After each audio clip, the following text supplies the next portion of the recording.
Good morning, everyone. Thank you for joining us. If I do not know you, my name is Alex Drake, and I'm the Graphics and Marketing Manager here with the Auburn Hills Chamber of Commerce. We're looking forward to a great webinar today with Andrea Walker-Leidy, the President and Chief Storyteller of Walker Publicity Consulting. A little bit about Andrea, and I'm sure she'll go into a little bit more of her background as well, but telling stories has always been Andrea's passion. When she launched Walker Publicity in 2007, she had a vision of helping others share their unique talents through Walker Publicity. Andrea has created a service menu for marketing, publicity, reputation management, public relations, and social media. And she has a true passion for nonprofit work and supporting them with her abilities to connect stories and nonprofits to the local media. And with that, I will turn it over to Andrea. Hello, thank you for the introduction. I don't know about you guys, but whenever anyone reads my introduction, I always think, man, that sounds like somebody else. Well, I'm so excited to be here talking to you guys today. I am so passionate about storytelling and public relations and social media and all of those ways that we engage with each other and with the community and with the world around us and with potential clients and all of that fun stuff. So I really am just thrilled to be chatting with you. We get to share stories every day, one way or another. So I'm thrilled to be able to give you some highlights on how we do that and some ways that hopefully pique you and your interest into how you all can do that in your organizations. We only have an hour, which is not very much time to do anything. So I will be giving really a high level overview of how we define public relations and social media and how you can start thinking about new ways to share your story or find out what your story is. You all are here for a reason.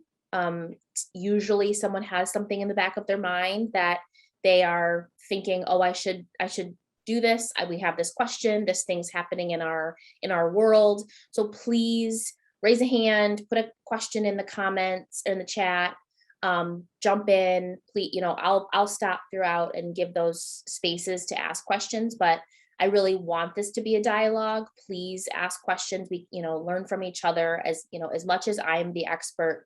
I am well aware that you all are experts as well.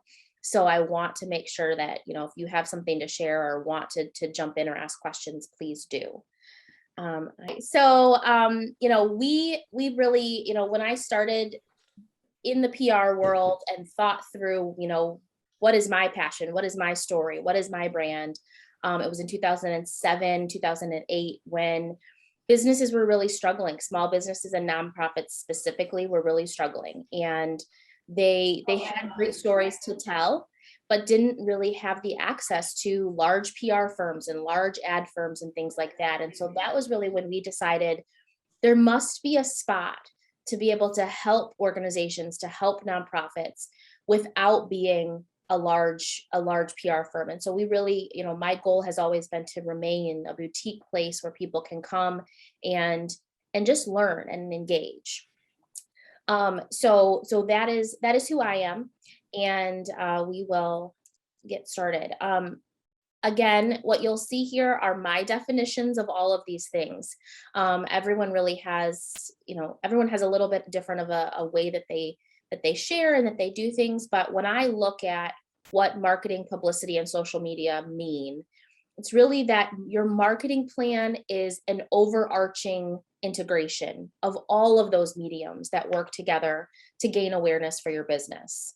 It's easy to forget that your marketing plan should include publicity, public relations, community outreach, social media, all of those things. Those are all should be part of that strategic plan that is your paid advertising, your traditional advertising, all of those goals that you all discussed that are the return on investment and the larger overarching goals. One of the things that I also really love to stress and make sure that you have in your mind is if you have a PR or a social media team, or even just someone who does those things that's not a team, which, most of us are that, right?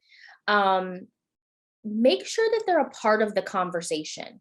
Make sure that they're a part of your marketing and strategic planning conversation. Whether it's sales, whether it's fundraising goals, whatever that looks like, make sure that they're part of that strategic plan, because all of this really does work together to be what your marketing is. And really, a lot of times what we realize, and I'll get into this a little bit more later, someone in one department might be doing something really cool that they don't even recognize as a story to share, because they're in the thick of it. They're doing the work, they're doing the fundraising, they're doing the marketing. And by having that other eye, having that other ear, having that other person in the room whose focus is, what are we sharing on Facebook this week? They will think of, oh, that's a cool story. Could we share that? So be sure that everyone's at the table. That is the first thing that I really want to make sure to stress is make sure that everyone has an opportunity to not only hear the things that you're doing, but give that input and integrate so that your entire marketing plan works together for your best good. Oh, sorry about that.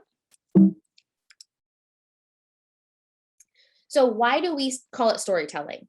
I started saying that we're sharing stories a couple of years ago when really PR has evolved. There was traditionally this way that we saw public relations and publicity as media pitching and big stories, and everyone wants to be on, CNN or in a large magazine or in Cranes for good reasons, right? Everyone wants that. But really PR has evolved into media and community connections is what I believe a big part of that is. So public relations and social media to me, and for the purpose of this conversation, are simply how and where you share your organization's story. And that is why I say, back to looking at that marketing plan, everything's a part of it. Everything's a part of your storytelling, and everything's a part of finding out what that story is. Instead of people at the water cooler or the corner store or that word of mouth that we know spreads, it's social media, it's news, it's all of those avenues, it's Zoom calls, it's everything else. If you tried a new restaurant, if you read a great book, if you have a new recipe, if you saw something cool on TikTok, if you saw something that you read on Facebook, you communicate that to someone, right? You hit the share button, you engage, you send a text. All of that is public relations, and in the grand sense of the term, and in my definition today for you of the term. Yes, there is still traditional media pitching, how to write a press release, some of those things, but I want to really encourage you that public relations is all of those things.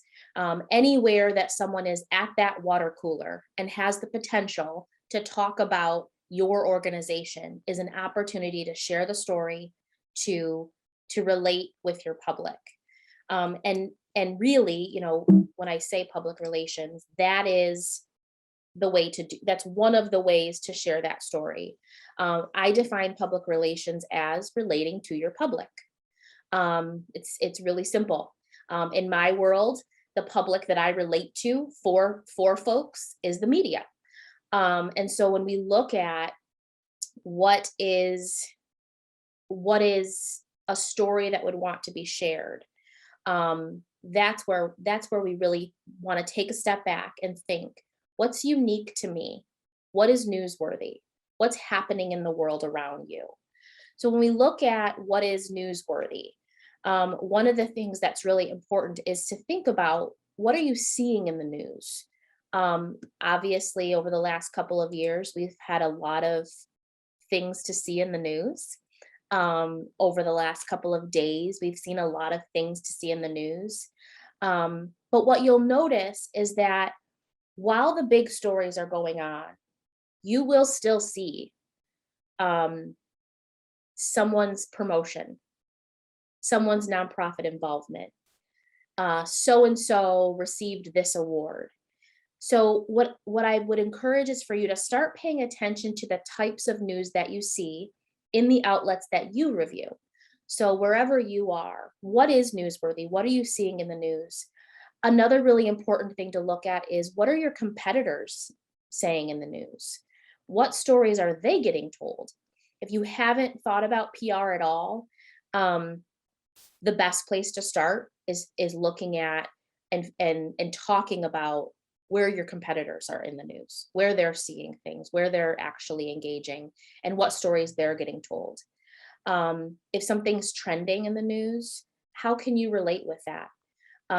Whether that be if we have a financial industry, what's happening in the national news and financial trends. Last month there was there was a few articles done about payday loans. Simple, right? So, seems like big news. Why would a local person relate with that?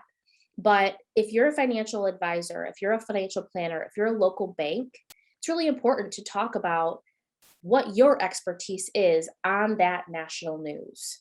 That's something that you can pitch to the media. That's something that you could talk to the media and say, this national news happened. We would love to share with you how we help our clients with this. Here's what we do. So think about the things that are big and how you might talk about them in a small way, how you might talk about them in a local way. Those are what's newsworthy. When we say relating to your public, the goal of media is when you're talking to them, they're the public. So what we need to give them is something that would be interesting to them.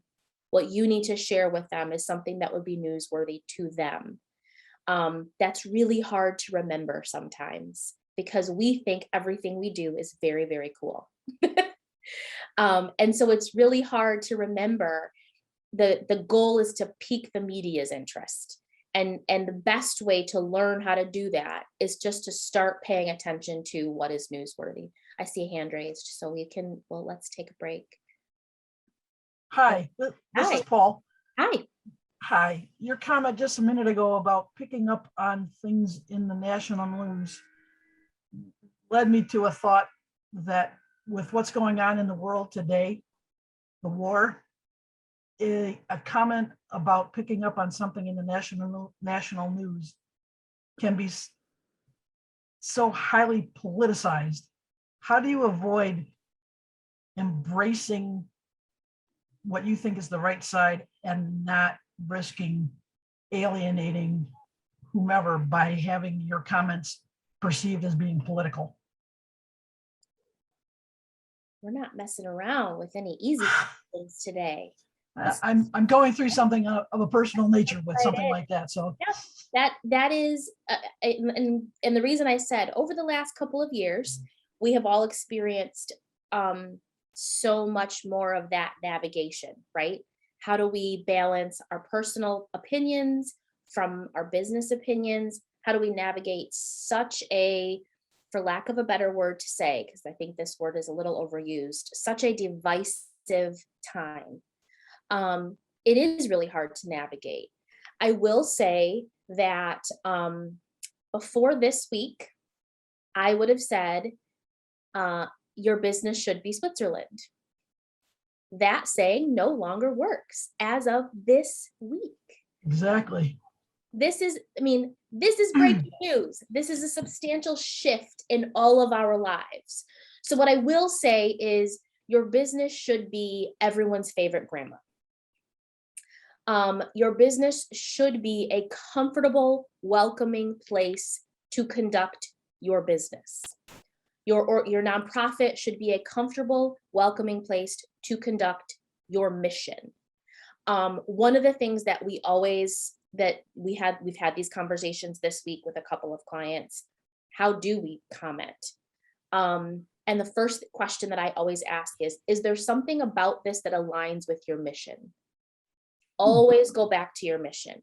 If there's not something about it that aligns with your mission, then that's not your space. That's someone else's space to comment on. And I give a whole separate talk that we do a lot to young professionals about conducting yourself on social media, where to separate those worlds, the safe places to talk. Social media is is not the place to, let me backtrack. If you've chosen that your social media is a part of your brand and a part of your brand reputation and your business's reputation, then you've made a conscious decision that that is public, and that determines who and how people engage with you. So you also have to make that conscious decision that the things that you put there will reflect your brand and will reflect your business and in turn, your livelihood. I am someone who, I don't share things that are overly controversial, unless or until they align with my mission personally or the business. When that happens, then it's important for me. And then I make a decision to do that. But again, it's what is unique to you. I could come back to that. That's your mission. That's your vision. That's your core values. And if it doesn't make sense with your mission and what you guys do, I'm not sure what you all do. But I know that, for example, when COVID happened, I have a couple of nonprofit clients that work a lot with homelessness and housing, and they're on the front lines. It was very important for us to be a part of the COVID conversation, because we know that if you don't have a house, you had nowhere to be safe at home. So no longer was it political to talk about being safe at home. We weren't talking about whether or not you're vaccinated. We were talking about it is critical that folks have a safe place to call home during this time. And here are the ways that we can support that. So we looked at how does this align with the mission? And then we shared that with news outlets that it would be interesting to, so that we could talk about their mission. So does that answer your question? Hopefully. Yes. In a PR way. It was a no-win question, but your comment about does it align with your mission was a good path to go down. That's a tough thing to navigate. And unless, and it's especially tough if you didn't realize it until after it happened. So that's why I always want to have these conversations with folks long before that happens, right? Think in terms of what's our mission, and I'll talk about that a little bit more later as well.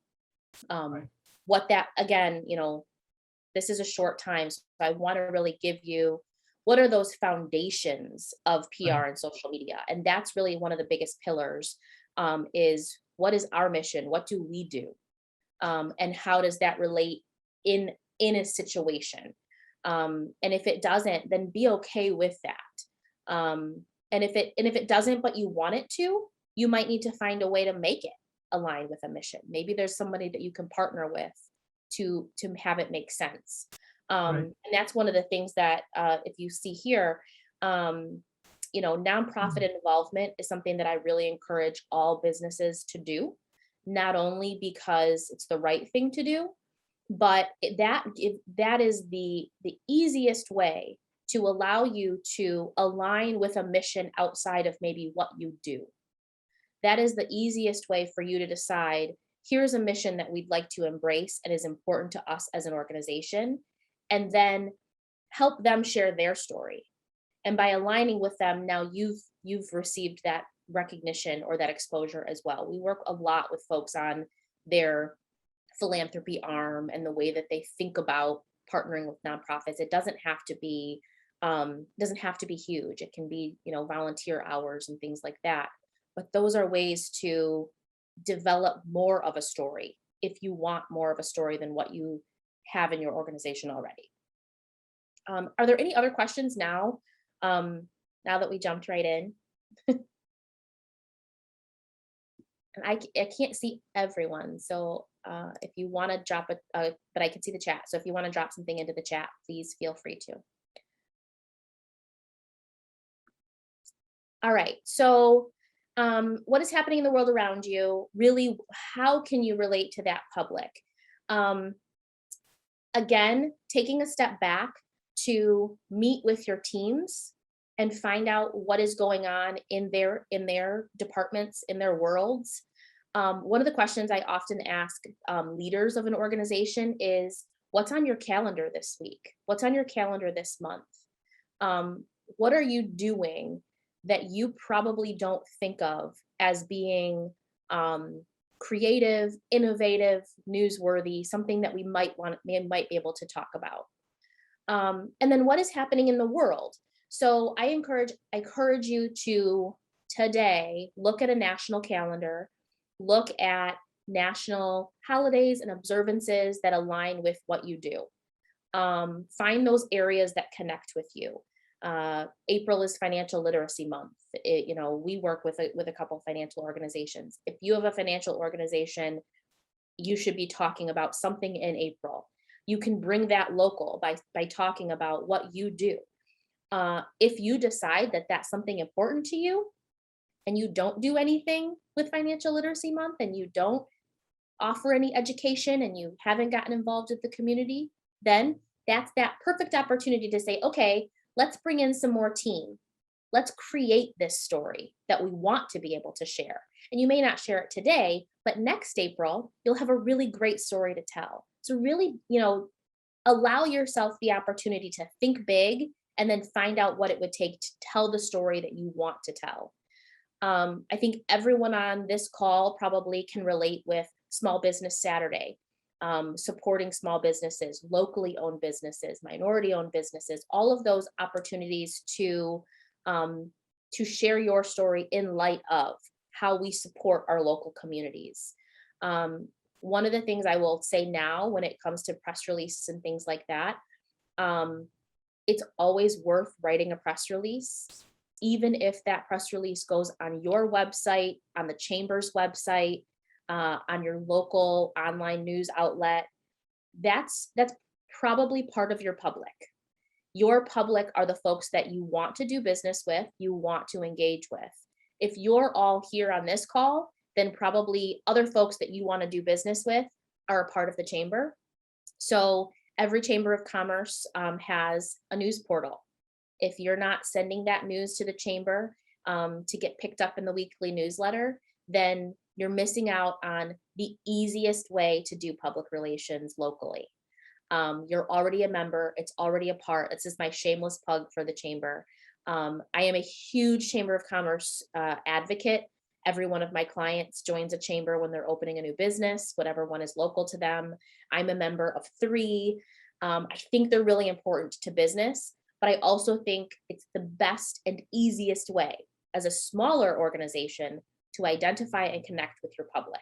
You've instantly decided that the chamber is one of your media outlets and they're doing a good job of sharing news. So relate to your public in that way. It's also a great way to get your feet wet, right? You can write a few press releases, you can get them published, you can see what the response looks like. You have a link to share on your social media.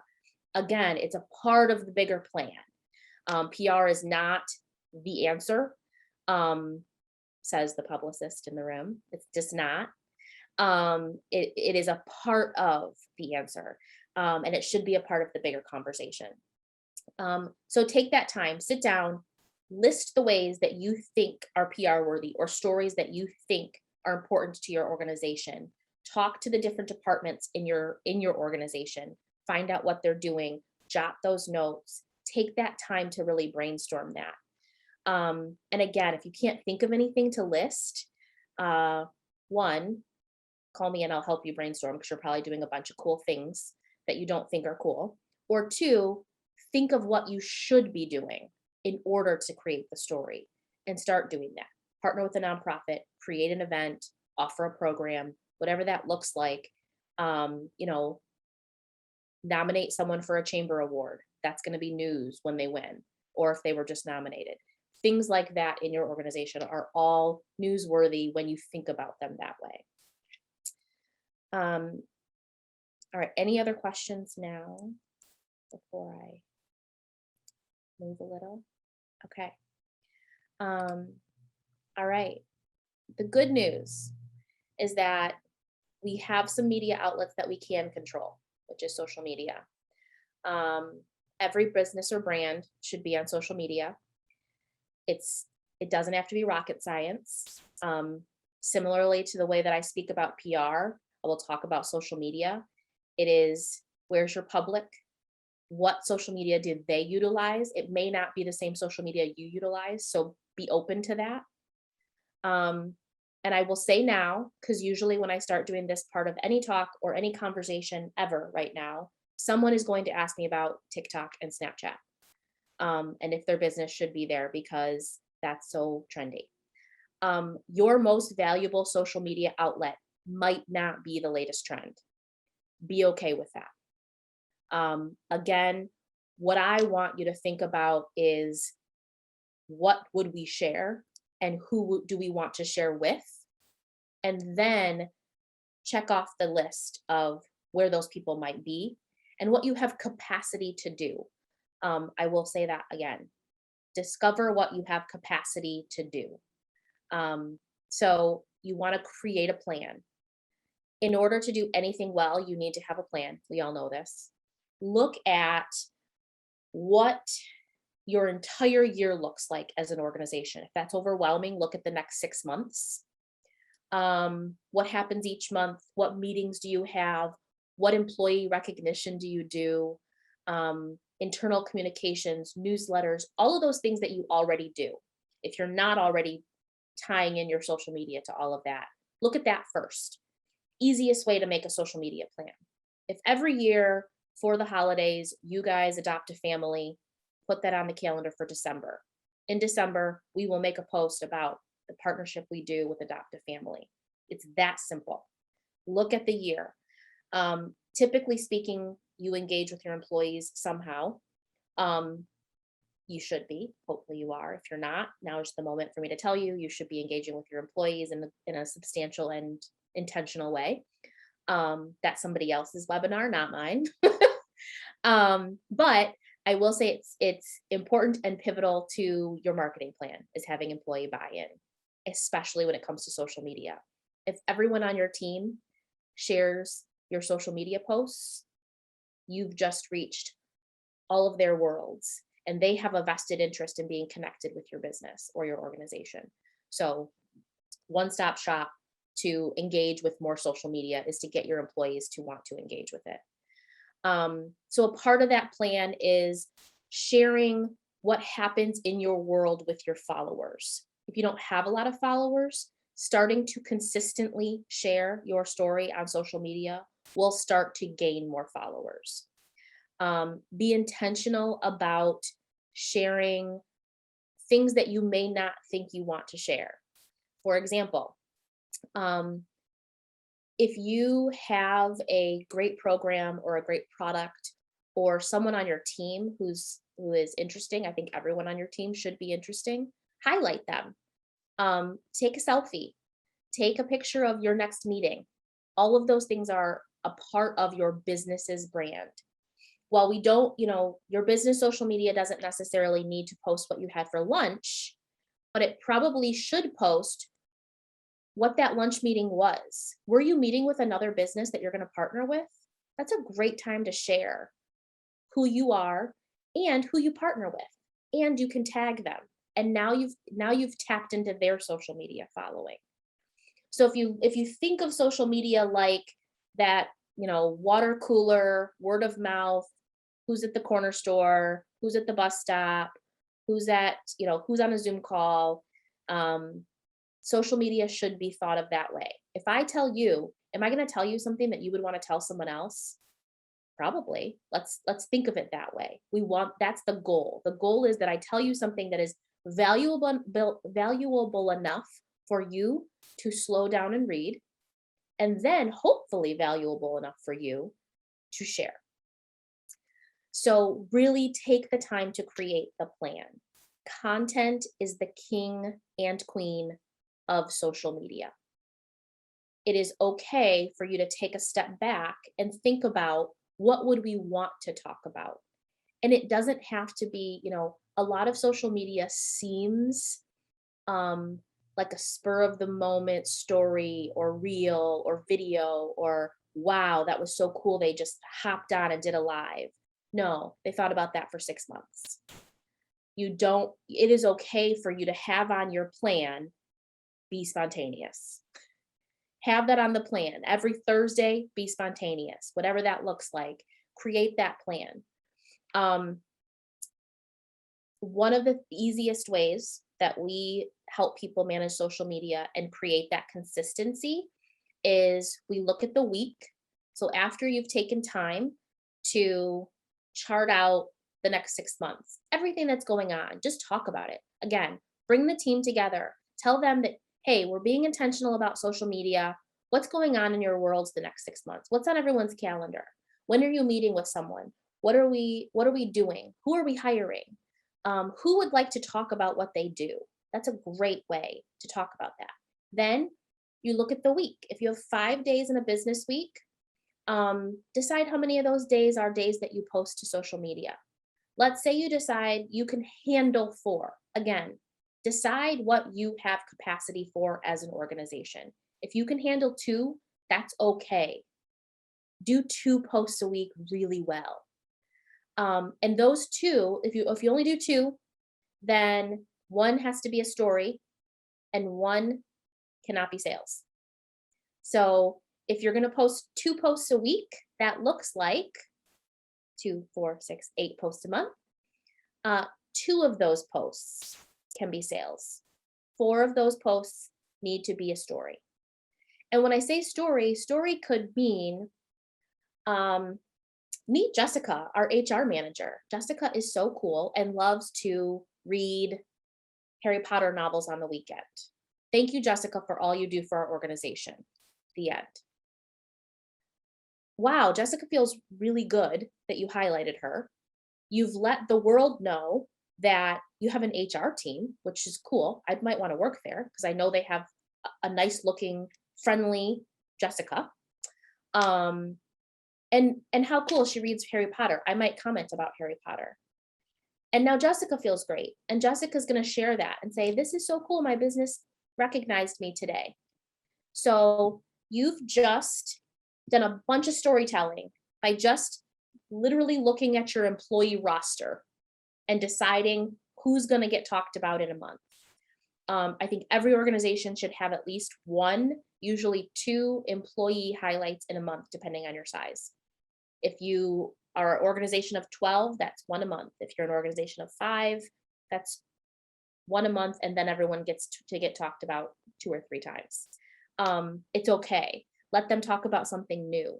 Have them take a photo. So really share those stories and look at who do we want to talk about and how. Again, going back to the original, what is the marketing, public relations, social media? It's how and where are we going to share, who and why. Always think of it that way. Who are we? Why do we do what we do? How are we going to share it? Where are we going to share it? So when we think about where your public is, my favorite TikTok question, typically speaking, your general followers are going to still be in the mainstream social media areas, Instagram and Facebook and Twitter. A lot of people will gravitate to new social media platforms and LinkedIn. It is okay if you don't have time for that. Also look at what other businesses are doing. Pepsi is on TikTok. Pepsi has a giant brand and a giant budget and a giant marketing team. If you don't have a giant brand and a giant budget and a giant marketing team, it is okay if you don't have time for TikTok. What I will say is if you have someone on your team who loves TikTok, let them do some videos in the office about your company, guiding them as to what you might want to talk about. Have them share it. Have them talk about their work. Empower them to be your ambassador in their public. Again, identifying that their public might work for you. But let's be honest, I love my insurance provider. She's local. She's awesome. I do not want to follow her on TikTok about anything about insurance.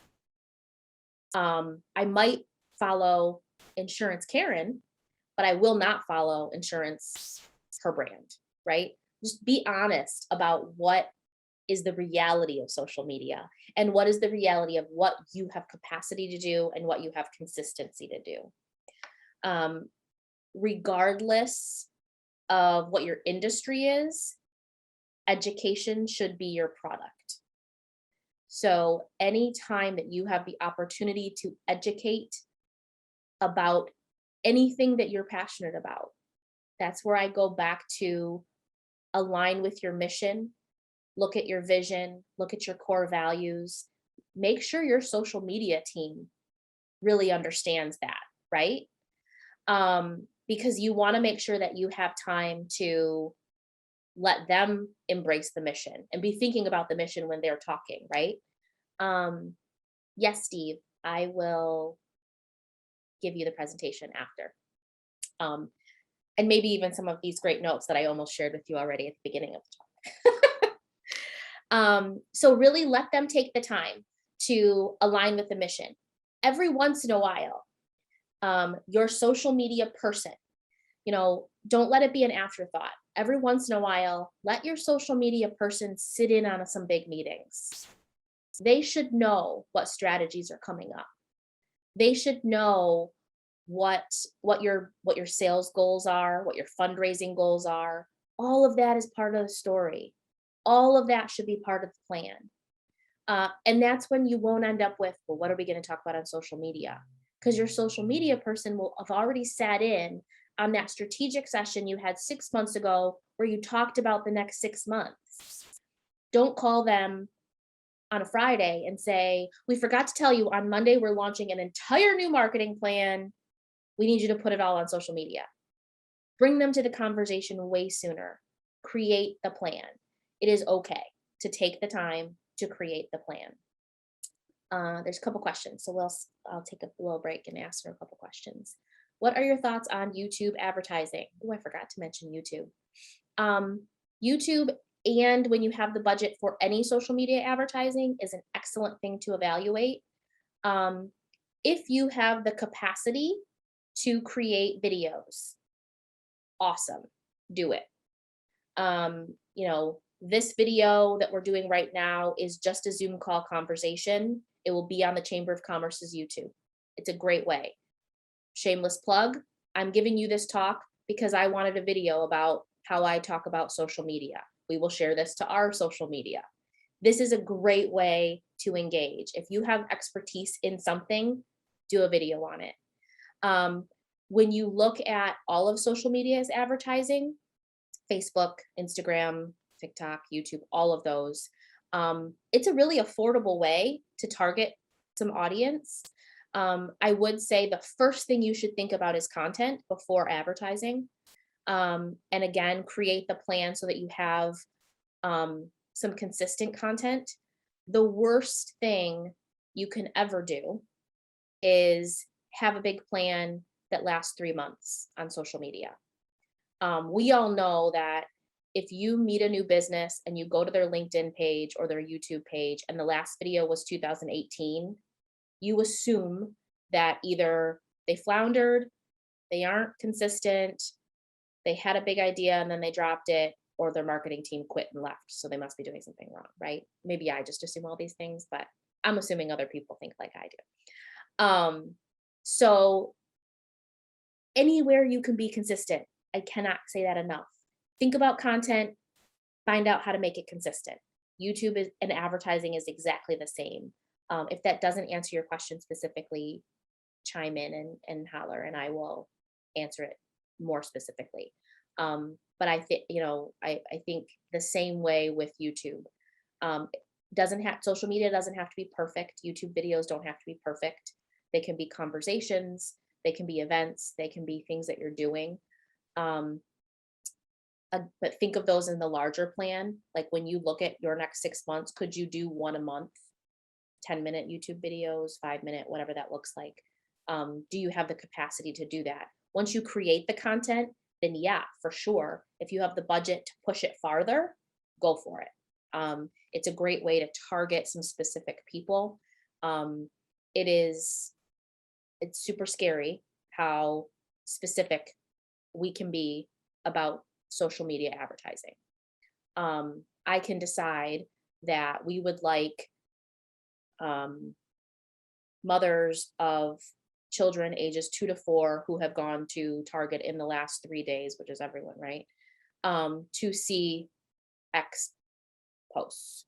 We can decide that we would like specific demographic who makes a specific amount of money in a specific location to be the only ones that we spend money seeing a post or a video. So it's a great way to do that. I always think that you should focus on how you create your content and developing that first, because then you aren't just shooting blindly with advertising. And then the next question we have is personal Facebook, how to separate a new business Facebook page. Paul, I think you mean, do you have a profile page that is now a business? No, I have a personal LinkedIn. I'm sorry, personal Facebook. Okay. And I'm sort of discreet with what I post there. Should I link, if I create a business Facebook page, should I somehow link them together to draw people that know me on personal to business? Or I was a Boy Scout, but some of the stuff I post is a little on the blue side, and I think it's funny, and most people think it's funny, but I could see where people could be put off by it. Okay. That's a really good question. And that's a really good question for you and your whole team, right? Like how much do you want to have to look at? And there's a whole separate conversation that we can have about creating social media policies for organizations, and what you're okay with people in your organization posting and not posting, when you are okay with them tagging your business and all that. So this leads into that conversation. Again, how well do you trust that your personal brand aligns with your business's brand? And how well do you trust that the type of client that you want would feel comfortable aligning with your personal brand? Because it's really, it's so just not about you. It's about it's about your customer, it's about your community, it's about your, so if it's about your potential customer, right? So if personally you align that way, which you should be someone who I want to do business with, right? You should be someone that everyone that you want to do business with wants to do business with. So it really depends on how small your niche is. If your niche is as small as the types of people that you already are connected with on LinkedIn, and you'd like a lot more people like them, and you feel confident that that works, then align the two really closely. I feel comfortable that my personal brand and my business brand align so closely that the two almost work seamlessly, right? I have content that I put on my business LinkedIn page that I put the exact same content on my personal LinkedIn page, or I share cross between the two. The simplest thing to do is when you start a business page, invite everyone you know personally. So yes, there's going to be that link there, but then at some point, there will be a natural separation of people who, as you build the brand's awareness, the business's awareness, the nonprofit's awareness, it should take on its own life. So in the beginning, it might start out as being the people that you're connected with, and that's okay. And certainly, again, really take the time to think about, what is my personal brand, and does that align with what my business is going to be or do? If it doesn't, take some time to make that happen. If it does, then run with it. And that's going to set a good tone for as you bring on new team members and as they talk and all of that stuff as well. The way I'm addressing it currently is I treat my LinkedIn page as if it were the business Facebook page, if that makes sense. Yep. Yep. And a lot of us do that for a long time. And we actually, so your personal, the same as I said about TikTok, right? A lot of people want to connect with a person way before they connect with a business. So you Right. should be treating those personal, professional spaces as if they were professional spaces. There still is a time and a place for the two to separate as the Right. two identities separate. When I first started my business, we didn't have a business page for a long time because there wasn't a we. That's a really great way to think about it. As you start changing your terminology from an I to a we, there might be a reason to have a business page be separate because you have more things to talk about than just that personal connection to the business. Right. And that leads into I want to be conscious of people's time, Yep, but sorry. also that's a really good question, and it's exactly what we wanted to talk about last in this call, is reputation management, and what the questions that you're asking really are that. Being online, on social media, Google search, Google My Business, Yelp, all of those places that people are going to find you, or should be able to find you, those are going to be your brand. So good or bad, your reputation is often living online. Exactly that question you're asking. How does that work? What if it aligns? What if it doesn't align? It is something to be aware of and pay attention to.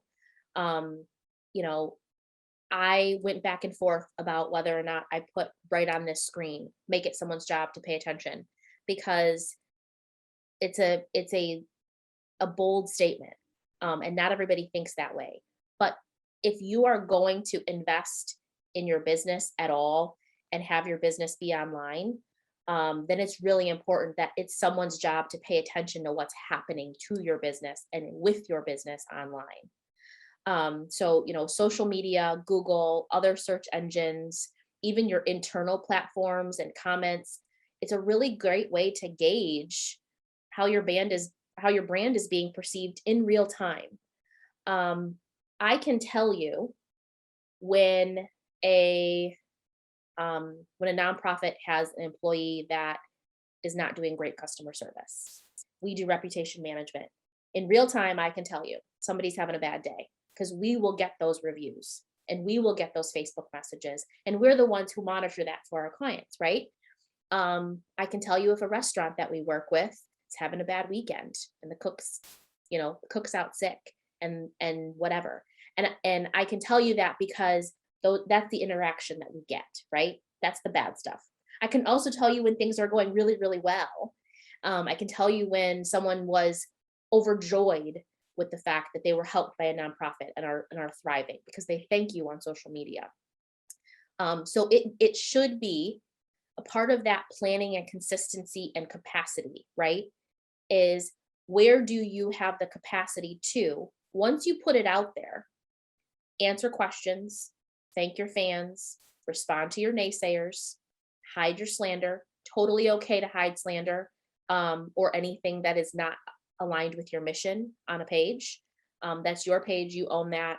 It does not have to be free speech if they come into your space. There are times where it's beneficial to allow engagement, but if somebody comes to attack you, it is okay for you to say, we're not going to do that at my house. They may do that somewhere else. So that next spot, have a safe place for anyone who has had any negative interaction with you to resolve that quickly. Have a protocol in place, plan ahead, be consistent, so that should there be a time where you get a bad Google review, what are you going to do with that right away in real time? Who calls that person? How do you find out? What is the messaging that you respond? Plan ahead to know what your responses are. At my desk, I call that if this, then what. That's what most people call crisis communication. I call it if this, then what. And we just sit with your team and think about anything that could be crisis. If this happens, then what do we do? If this happens, then what do we do? If this happens, then what do we do? Good or bad? Take the time to plan it out, write it all down, let the whole team know. If this happens, everyone do this. If this happens, everyone do this. For social media, it should be someone's job to be the then what person, and empower them with the tools they need to be the then what. I think someone had a question, or I did. So currently we had a negative customer review that wasn't even our customer. It was a customer for somebody else, which I'm sure is a very common thing. I responded quickly. I, said, hey, we don't have any record of you being a customer. Please contact this number so maybe I can help you out, find you and help you out. I know they aren't my customer. I also reported the review to Google in the hopes that it would be taken down. Is there anything else I can do or any other pragmatic steps I can take? You've done what you can. So one of the things about reputation management is that part of those responses, and it sounds like you did the right thing in how you responded, part of that response is responding in a way that so anyone else who sees that you've done it well. So part of your response is no longer about that person. It is now about the public image of your brand. So the fact that you responded, excellent.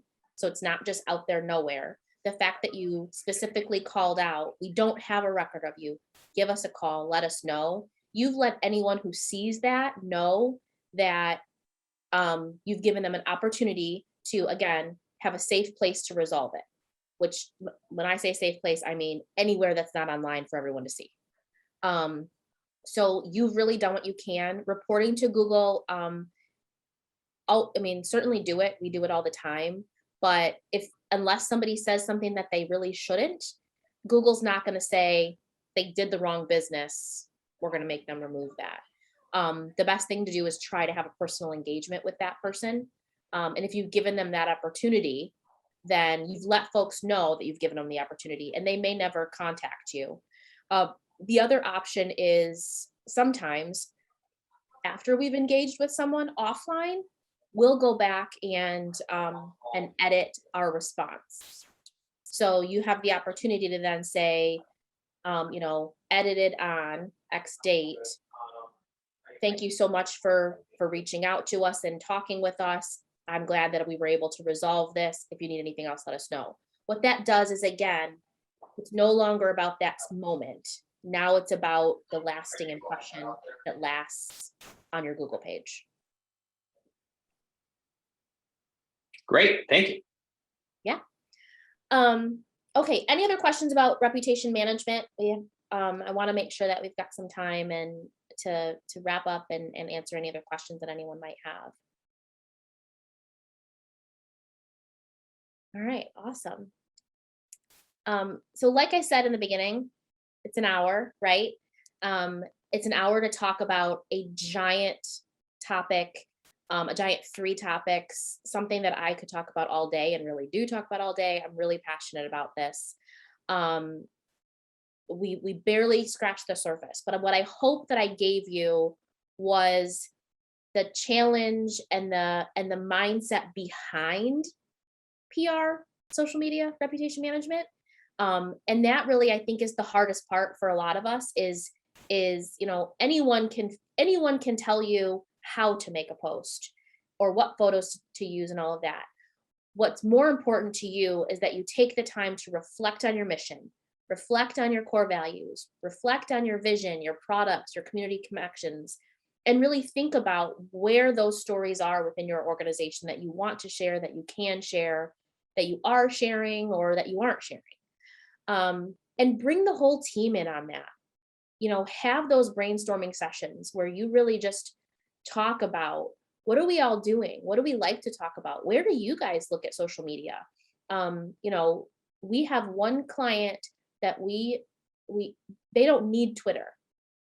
They're not really somebody who engages a ton on Twitter. They don't really have a lot of followers on Twitter. They have 2 employees that love Twitter. And when we had conversations with them, we realized that it was worth it for us to keep active on Twitter with their content because it was so important for those 2 people to share on Twitter, because that's where they are and that's only where they are. So take the time to think about that story. Think about where your public is. Think about who your public is. And then just get sharing. Don't be scared to share. Don't be scared to engage. It really, I think it's fun because it's what I do, but it really can be fun for anyone to start seeing that passion that you have for what you do shared a little farther, engaged with a little more, understood a little more. A lot of times you just get understood more by doing that. In this last minute, are there any other questions? Thank you all for your kind words. This is super fun. I'm glad everyone came. Any other questions or comments before we wrap up? All right, I'm gonna hand it back over.